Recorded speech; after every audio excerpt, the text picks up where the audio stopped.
Assalamualaikum semua para pengguna Vivo. Selamat datang, jumpa lagi dengan saya. Oke, di kesempatan kali ini saya akan memberikan tutorial atau tips karena ada teman kita yang bertanya cara kirim aplikasi lewat Bluetooth dan saya menggunakan Vivo Y91C. Nah, mungkin biasanya teman-teman kalau mau berbagi aplikasi itu biasanya lewat easy share ataupun share it, akan tetapi kita bisa juga lewat Bluetooth karena untuk menggunakan easy share itu tidak semua tipe HP itu ada. Nah, makanya lewat Bluetooth itu yang global, setiap handphone itu bisa. Nah, oke, simak terus videonya. Oke, saya lanjutkan untuk bagaimana caranya kirim aplikasi lewat Bluetooth. Oke, di sini saya sudah menyiapkan aplikasi yang namanya APK Extractor dan teman-teman bisa download aplikasinya di Play Store atau nanti saya kasih linknya di deskripsi. Oke, yang pertama kita aktifkan Bluetooth lebih dulu, terus kita kembali dan kita klik APK Extractor dan kita tunggu.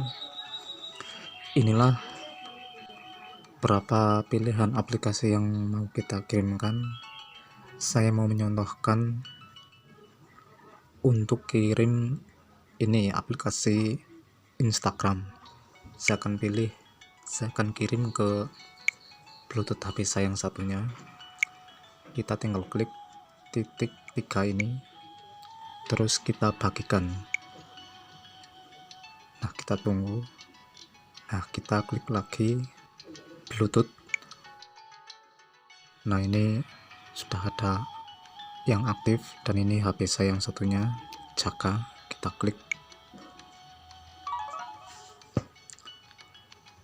dan saya kembali. Nah, ini di HP saya yang satunya sudah mulai menerima kiriman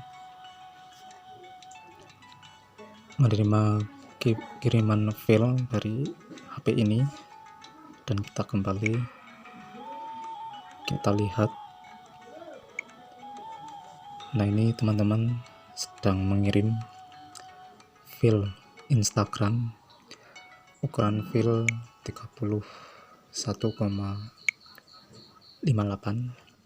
Oke teman-teman, inilah cara mengirim aplikasi lewat Bluetooth di HP Android dan saya menggunakan Vivo Y91C.